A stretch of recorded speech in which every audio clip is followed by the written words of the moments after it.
When drawing or editing an object, selecting the Shift key, you can move the object in the workspace.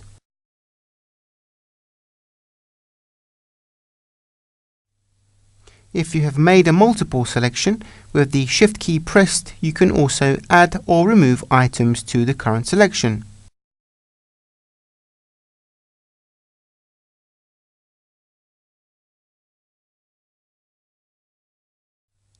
By combining the F2 and F3 function keys with the Shift key, various zoom actions are also performed, such as previous zoom by pressing the Shift and F2 key combination.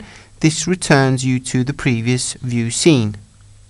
Next zoom by pressing the Shift and F3 key combination. In this case, the next view scene is restored.